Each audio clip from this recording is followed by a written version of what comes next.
So, good evening to everyone. We are Group 3, and today we will be presenting a report on industrial organization and management. Together, we have prepared an insightful discussion that will help us all better understand about the decision making on risk and forecasting. So, now let's start. Please connect. So, decision making on risk, and forecasting. So, it involves a process of analyzing potential future outcomes, assessing their associated risks, and making informed choices to achieve desired objectives. So, it's a crucial aspect of business management where uncertainty and risk are inherent. So, decision making on risk and forecasting is about evaluating possible future scenarios, understanding the risk, and making the best choices to achieve business goals. So, this process is essential in business management because the future is uncertain, right? And every decision carries some level of risk. So, forecasting future outcomes. So, they use historical data, market trends, and predictive analytics to estimate future events. For example, a food business forecast sales demand sa kanang product based on past sales trends and seasonal variations. Assessing risk identifies potential risks like financial loss, supply chain issues, competition, etc. So it evaluates the probability and impact of each risk. So example, a company consider risks like ingredient price fluctuation or storage challenges for that product. Next is the making informed decision. So uses risk management strategies like mitigation, transfer, or acceptance. So example, ang usa ka business nag-decide nga mag-stock og daghan nga product before peak demand but balance the risk of excess or sobrang nga inventory. So why it's important man? So it helps businesses minimize losses and seize opportunities, ensure sustainability by preparing for uncertainties, and support strategic planning, investment decision, and operational efficiency. Next.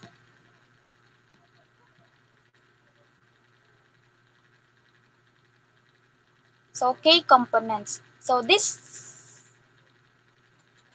three concepts, forecasting, risk assessment, and decision making need nimo work together to help businesses make informed choices in an uncertain environment.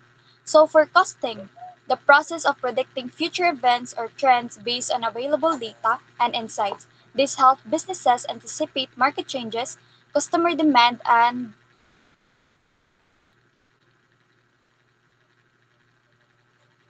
balik and potential challenges. So, forecasting, predicting the future.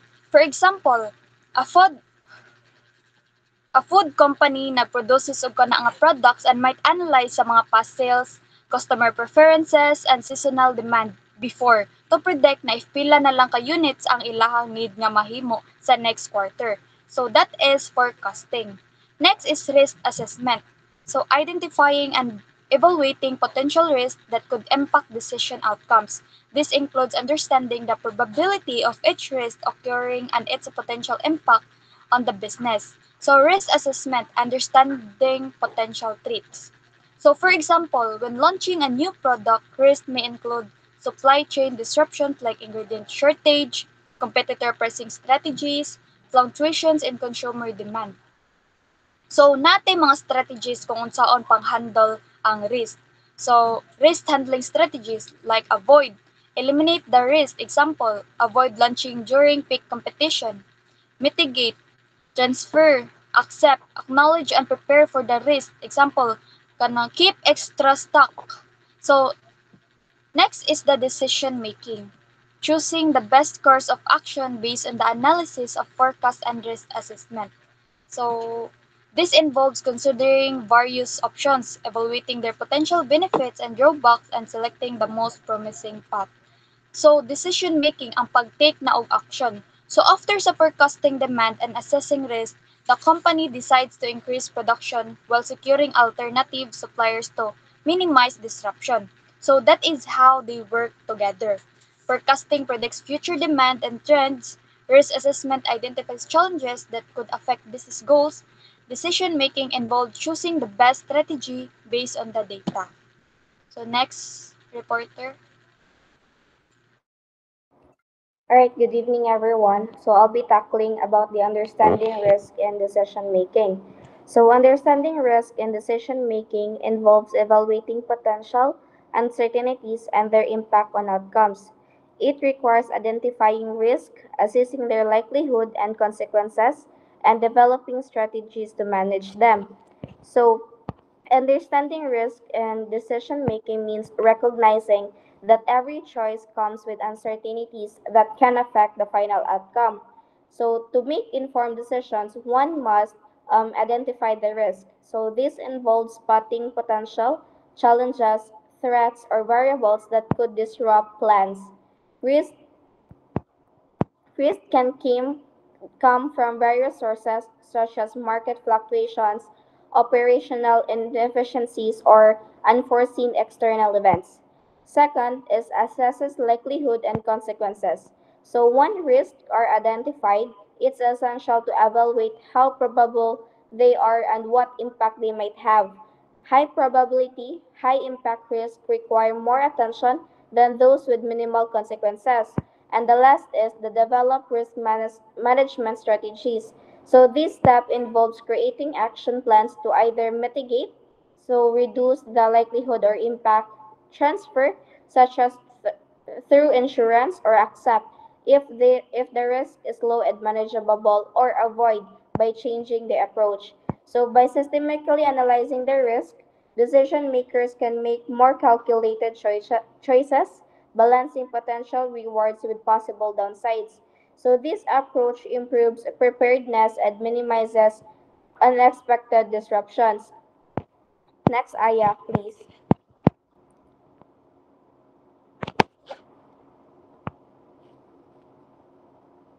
So types of risk.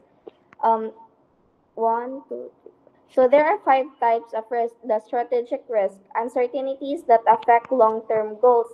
So strategic risk. So these are uncertainties that can impact an organization's long-term goals and overall direction.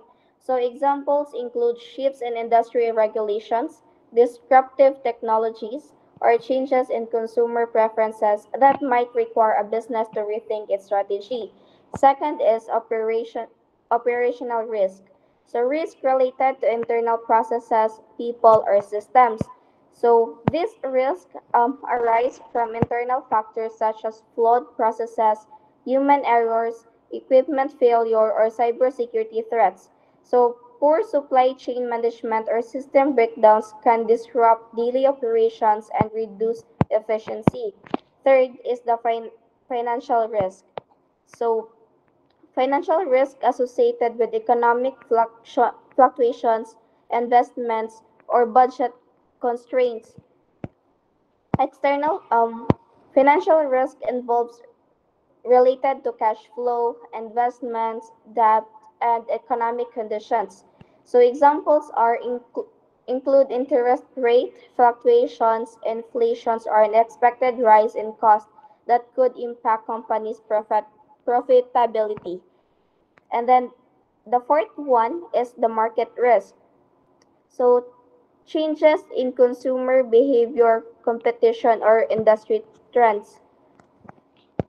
Market risk is an external factor such as changing consumer preferences, new competitors, or industry disruptions fall under this category. So a business must constantly monitor market trends to stay competitive and adapt to shifts in demand. And lastly is the reputational risk. So negative public perception or trust issues. So reputational risk is a company's public image and trustworthiness are crucial. Negative media coverage, poor customer service, or ethical scandals can damage a brand's reputation, so leading to lost customer and financial losses. So by identifying and minimizing this risk, our organizational can minimize disruptions, protect their assets, and create a more resilient business strategy. Next reporter, please.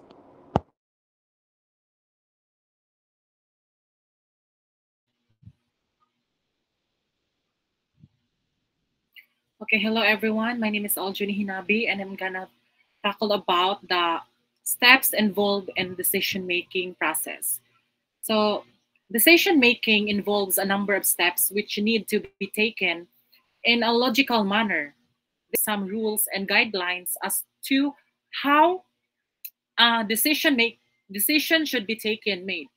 This involves many steps, logically arranged. It was Peter Drucker who first strongly advocated the scientific method of decision making in his world famous book entitled The Practice of Management, published in 1955. So these are the 7 steps that, according to him, it involves it recommend the scientific method in decision making. So the first one is defining or identifying the managerial problems. So identification of the real problem before a business enterprise is the first step in the process of decision making.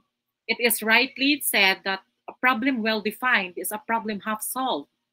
Information relevant to the problem should be gathered so that critical analysis of the problem is possible. This is how the problem can be diagnosed. Clear distinction should be made between the problem and the symptoms, which may cloud the real issue. In brief, the manager should search the critical factor at work. It is the point at which the choice applies. Similarly, while diagnosing the real problem, the manager should consider causes and find out whether they are controllable or uncontrollable. The second step is the analyzing the problem. After defining the problem, the next step is the decision-making process is to analyze the problem in depth. This is necessary to classify the problem in order to know who must take the decision and who must be informed about the decision taken. So here are the following 4 factors should be kept in mind. The first one is the futurity of the decision. The second one is the scope of its impact. The third one is the number of qualitative considerations involved and uniqueness of the decision. The fourth steps is the developing alternative. The third step is the collecting data. So after defining the problem and analyzing its nature, the next step is to obtain the relevant information or data about it. There is information flood in the business world due to the new developments in the field of information technology. All available information should be utilized fully for analysis of the problem. This brings clarify to all aspects of the problem. The fourth step is the developing alternative solutions. After the problem has been defined, diagnosed on the basis of relevant information, the manager has to determine available alternatives, course of action that could be used to solve the problem at hand. Only realistic alternatives should be considered. It is equally important to take into account time and cost constraints and psychological barriers that will restrict the number of alternatives. If necessary, group participation techniques may be used while developing alternative solutions, as depending on the solution is undesirable. The fifth step is the selecting the best solution out of the available alternatives. So after preparing alternative solutions, the next step in the decision-making process is to select an alternative that seems to be most rational for solving the problem. The alternative thus selected must be communicated to those who are likely to be affected by it. Acceptance of the decision by group members is always desirable and useful for its effective implementation. The sixth one is converting the decision into actions. So after selection of the best decision, the next step is to convert the selected decision in an effective action. Without such action, the decision will remain merely a declaration of good intentions. So here are the manager has to convert his decisions into their decisions through his leadership. For this, the subordinates should be taken in confidence and they should be convinced about correctness of the decision. Thereafter, the manager has to take the follow-up steps for the execution decision taken. So, and the last step is the ensuring feedback for follow-up. So feedback is the last step in decision-making process. So in every decision, there's always a feedback. In every decision taken, there's always a feedback that need to happen. So where the manager has to take belt arrangements to ensure feedbacks for continuously testing actual developments against the expectations. It is likely checking the effectiveness of follow-up measures feedback is possible in the form of organized information, reports, and personal observations.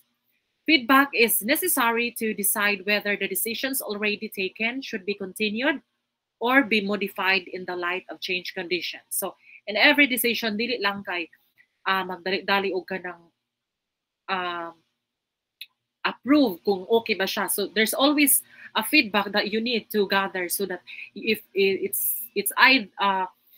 up to the team if they will approve or not.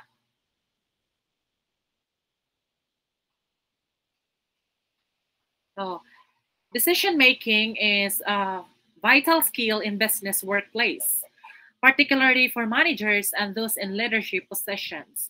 Following a logical procedure, like one outlined here, along with being aware of common challenges, can help ensure both thoughtful decision making and positive results.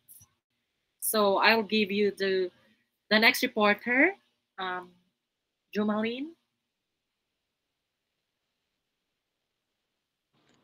So next is forecasting for productivity improvement. Forecasting helps predict future trends and optimize resource allocation. So it refers to the process of predicting future trends, demands, and performance levels to enhance efficiency and output in a business or operation. It involves analyzing historical data, market trends, and other relevant factors to make informed decisions that optimize resource allocation, reduce waste, and improve overall productivity. For example, in a manufacturing setting, forecasting can help predict equipment maintenance needs to prevent downtime. In a industry, it can help anticipate customer demand to ensure proper staffing. By using forecasting techniques like time series and analysis, regression models, or AI driven predictions, business can proactively address challenges and maximize productivity. So there are two main types of forecasting. First is qualitative, and there are two methods in qualitative. So qualitative forecasting refers on expert opinions and market research, making it useful when historical data is limited. Methods include the Delphi method or the expert consensus and market research or customer service. Second is quantitative forecasting. Uses numerical data and statistical models. Methods include time series analysis, identifying trends and patterns in past data, and regression analysis, which means examining relationships between variables. Business are forecasting to reduce waste and improve decision accuracy. Next, please.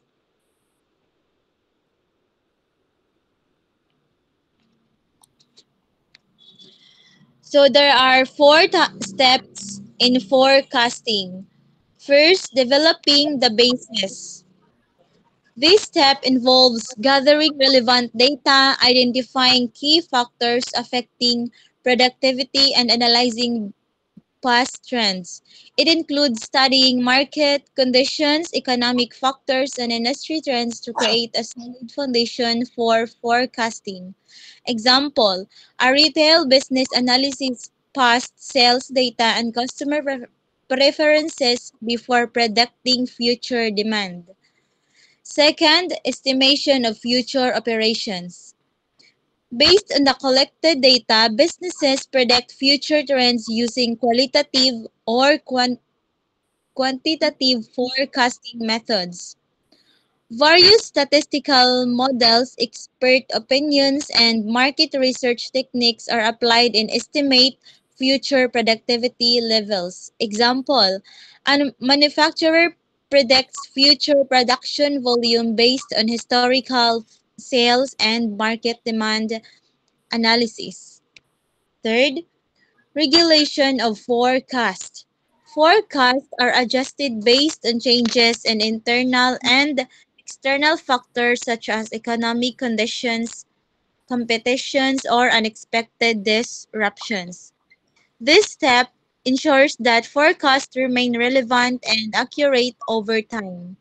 Example, a company revises its sales forecast after a sudden shift in consumer preferences. Then lastly, review of the forecasting process. The final step involves evaluating the accuracy and effectiveness of the forecast by comparing it with actual results. Businesses analyze deviations, identify errors, and improve forecasting methods for future use. Example, a business reviews its sales forecast at the end of the year and identifies areas where predictions differed from actual sales. So following these steps helps organizations improve forecasting accuracy, teaching to better decision making and productivity enhancement. So next reporter.